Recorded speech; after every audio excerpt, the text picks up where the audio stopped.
안녕하세요. 이슈타파 추봉기입니다.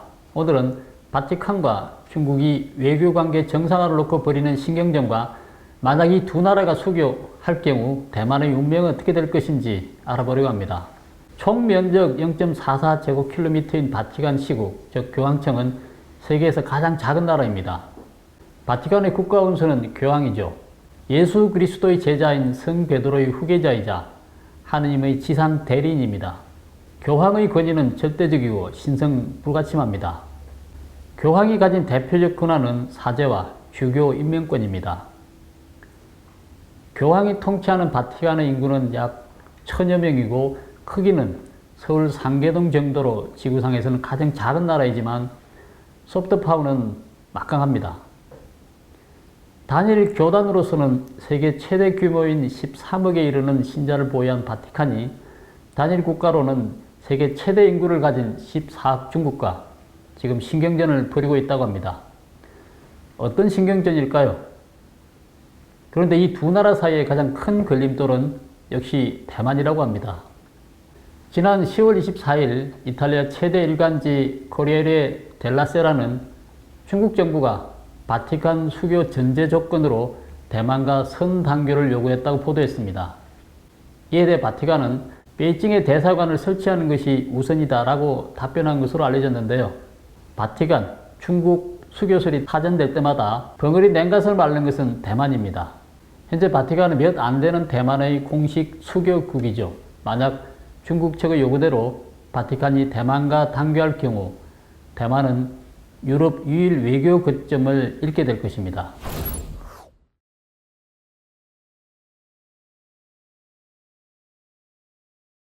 그동안 설에 거치던 바티칸 중국 국교 정상화가 가시화된 것은 현 프란시스코 교황이 즉위하면서부터입니다. 평소 중국의 전향적인 태도를 견제해왔던 프란시스코 교황은 취임 후 대표적 중국 전문가인 피에트로 파롤린 추기경을 교황청 국무원장으로 임명했습니다. 국무원장은 교황청 내 제2인자죠. 프란시스코 교황 취임 이듬해인 2014년 1월 중국 대표단은 로마에서 교황청 대표단과 첫 회동을 가졌습니다. 그리고 4년 후인 2018년 9월 중국과 바티칸은 주교 임명 합의안에 서명하게 됩니다. 이 합의안에는 중국 측이 임명한 주교를 교황청이 승인한다는 내용이 담겨져 있습니다. 교회법에 따르면 교황만이 주교를 임명할 수가 있습니다. 이는 전 세계에 통용되어 온 보편적 원칙인데 중국만 예외를 인정한 셈입니다. 중국은 1949년 공산정부 수립 후부터 자체적으로 주교를 임명해 왔습니다. 2000년대 들어 중국 정부는 선종하여 공석이 된 주교 자리를 자체적으로 선임했습니다. 그러나 교황청은 이들을 파문하고 새 주교를 임명했고 중국 정부는 이에 맞서 새로 임명된 주교를 연금했습니다. 그러다가 2018년 9월 양국은 극적인 타협점을 찾은 것입니다. 그 후 2018년 10월 3일 중국 주교 2명이 세계 주교 대의원 회의에 참석을 하게 됩니다. 중국 주교가 세계 주교 회의에 참석한 것은 56년 만이었습니다. 참석자 중 꺼진차이 청더 고규장 주교는 중국 정부가 임명하고 교황청이 추인한 인물입니다. 이렇게 해서 수십 년 만에 세계 주교 회의에 중국 주교가 모습을 드러낸 것입니다.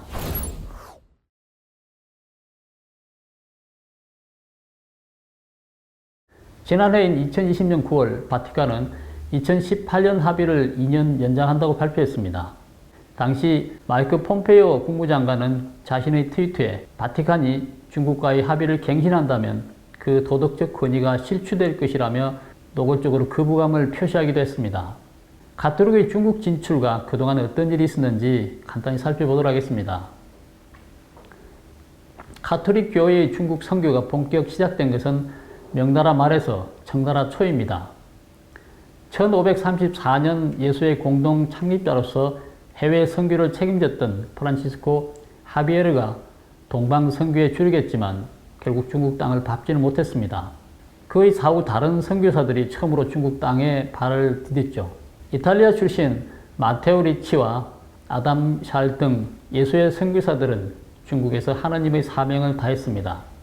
왕족, 고위 관료, 학자를 주 대상으로 삼은 예수회는 이른바 적응주의 선교를 펼쳤죠. 조상제사 등 유교 의례에 대해서는 미신이 아닌 관습으로 간주하고 관용적인 자세를 취했습니다.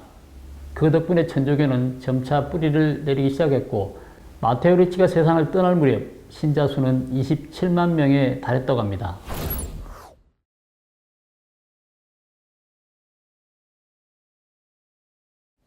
가톨릭 교회의 중국 선교가 벽에 부딪힌 것은 청나라 강희제 제위 때였습니다. 예수회에 이어 중국에 진출한 다른 수도회가 예수회의 적응주의 선교에 문제를 제기했습니다. 이들은 예수회를 교황청에 고발했고 1701년 교황청은 예수회의 적응주의 선교는 잘못됐다고 선언하고 배공제조, 즉 공자에 대한 공경과 조상 제사, 위패안치 등 일체 유교적 행위를 금지했습니다. 교황 특사로 파견된 사를 드 트르농 주교는 1705년 베이징에서 광희제를 접견했습니다. 배공제조와 위패안치를 우상숭배로 주장하는 트르농에게 광희제는 반박했죠.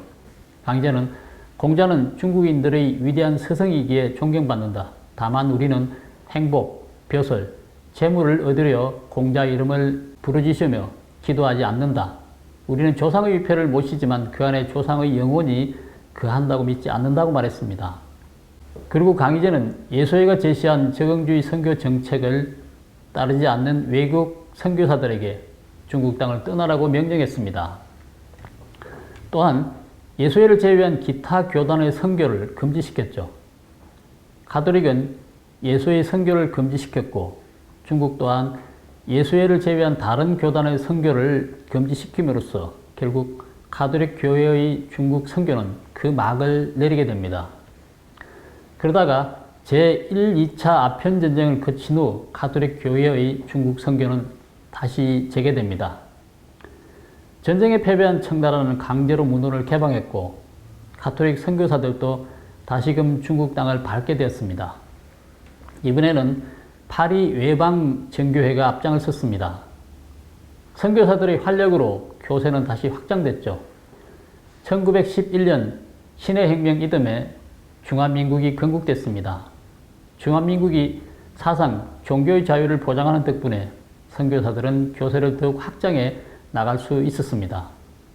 1949년 10월 1일 마오쩌둥이 건국한 중화인민공화국은 유물론과 무신론을 토대로 하고 있기 때문에 종교와 공산주의는 대립할 수밖에 없었습니다. 중화인민공화국 수립 후 중국 주재 교황청 대사는 중화민국인 대만 정부를 따라 타이베이로 대사관을 옮겼고 중국 정부는 1951년 하나인 중국 원칙에 따라 교황청과 단교를 하게 됩니다. 이후 오늘날까지 교황청과 대만은 공식 외교관계를 계속 이어오고 있습니다. 중국 공산당은 기독교 교회에 대해서는 단호했습니다. 서구 제국주의자들이 종교를 문화 침략 수단으로 이용하는 것을 더 이상 용인하지 않겠다고 천명했죠. 중국 정부는 종교 자유를 허용한다고 했지만 스스로 관리하고 자급자족하고 스스로 선교하며 국가에 충성하는 이른바 삼자운동을 추진했습니다. 그래서 4,000명에 이르는 개신교 선교사 중 절반가량이 신변 위협 때문에 중국을 떠나게 되었죠. 중국 내 가톨릭 탄압이 계속되는 가운데 교황 비오 12세는 1954년 중국 민족에게라는 서신을 보냅니다. 교황은 삼자운동을 질책하며 누구도 교회가 강권에 복종할 것이라고 믿지 않으며 누구도 교회에 복종을 강요할 수 없다고 했습니다. 그러자 중국 가톨릭 교회 내부는 순교를 각오하고 교황 지시를 따르자는 파와 중국 정부 정책에 따르자는 파로 둘로 갈라져 충돌했습니다. 당시 중국 당국은 가톨릭 교회를 위협하기 위해 최대 도시 상하이에서 수천 명의 신자를 체포 구금하고 사제와 신자 17명을 총살시켰습니다.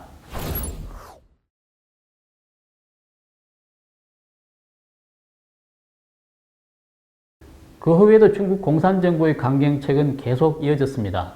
그러던 중 1957년 7월 중국 천주교 애국회가 공식 성립됐습니다. 전국 26개 성교구 대표 241명이 참석한 제1차 전국 천주교 대표회의에서 선언문을 발표했습니다. 로마 교황청은 미제국주의와 자본주의 세계를 위해 일하며 사회주의를 원수로 간주한다. 따라서 교황청의 명령은 정치적인 것과 종교적인 것을 명확히 구분해야 한다.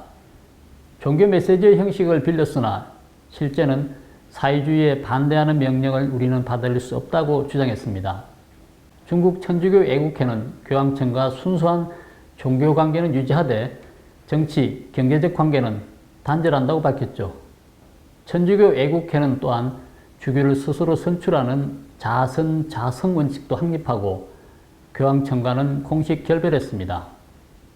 중국 정부도 주교 후보는 사회주의를 열렬히 사랑하고 사회주의에 유의한 사람이어야 한다고 지침을 내렸습니다. 그 후 중국 정부와 천주교 애국회를 거부하는 성직자와 신도들은 박해를 피해서 지하로 숨어들었습니다. 이후 중국 내 가톨릭 교회는 천주교 애국회와 지하교회로 양분되어 오늘날까지 이어지고 있습니다. 오늘날 중국 내 공식 가톨릭 신자는 570만 명, 지하교회 신자까지 합치면 총 1200만 명 이상으로 추산됩니다. 세계 인구 60%를 차지하는 아시아 인구 중 가톨릭 신자 비율은 고작 12%에 불과합니다. 이런 상황이어서 교황청은 14억의 중국 인구를 결코 포기할 수 없다고 보는 것 같습니다. 여기에다가 예수의 출신인 프란치스코 현 교황의 개인 이력도 한몫하고 있는 것 같습니다. 중국 입장에서도 바티칸과의 수교는 매력적인 카드입니다. 대만의 외교적 결정타를 날릴 수가 있기 때문이죠. 2021년 10월 현재 15개의 수교국이 남아있는 대만으로서는 바티칸과 단교가 미칠 파장은 매우 클 것입니다. 설상가상으로 대만과 국교를 맺고 있는 다수의 중남미 카리브해 도서 국가들도 만약 바티칸이 타이페이 대신 베이징을 택한다면 이를 따를 가능성이 높다는 점입니다. 중국과 바티칸 모두 대를 위해 소를 희생할 가능성이 존재한다는 겁니다. 중국 입장에서는 바티칸과의 수교를 통해 대만을 국제적으로 고립시키고 대만 독립 노선에 제동을 걸 수 있겠죠. 그리고 바티칸 입장에서도 교황의 중국 주교 서품의 권한을 회복하여 세계 가톨릭계 합일성을 이루어 광대한 중국에서 가톨릭 신자를 얻게 된다는 장점도 존재합니다. 그렇지만 중국과 바티칸의 공식 외교관계 수립은 여전히 험난합니다. 중국으로서는 바티칸과 외교관계를 수립할 경우 치러야 할 대가가 만만치 않습니다. 중국 내 가톨릭 교회에 대한 영도권을 일정 부분 포기해야 하고 경우에 따라서는 친중국 공산당 성향의 중국 천주교 애국회도 해체해야 할지 모릅니다. 교황청 또한 정치적 이익을 위해 대만과 대만 내 가톨릭 신자를 버렸다는 비판을 피해가기가 힘들 것입니다. 거기에다가 가톨릭 교회 내부의 반발과 분열도 피해가기가 어려울 것입니다. 2018년 합의 당시 중국 대교구장을 역임한 천러진 추기경은 이를 배반으로 정의하며 바티칸이 중국 내 가톨릭 교인들을 팔았다고 비판의 목소리를 내기도 했습니다.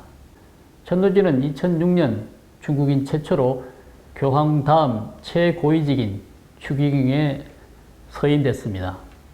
과연 교황청이 정치적 이익을 위해 대만과 대만 내 가톨릭 신자를 버리고 중국과 공식 외교관계를 수립할 것인지 전 세계는 지켜보고 있습니다. 오늘 방송은 여기까지 하겠습니다. 구독, 댓글, 좋아요를 누르시고 지인들과 공유해 주시기 바랍니다. 여러분의 후원은 큰 힘이 됩니다. 많은 후원도 부탁드리겠습니다. 감사합니다.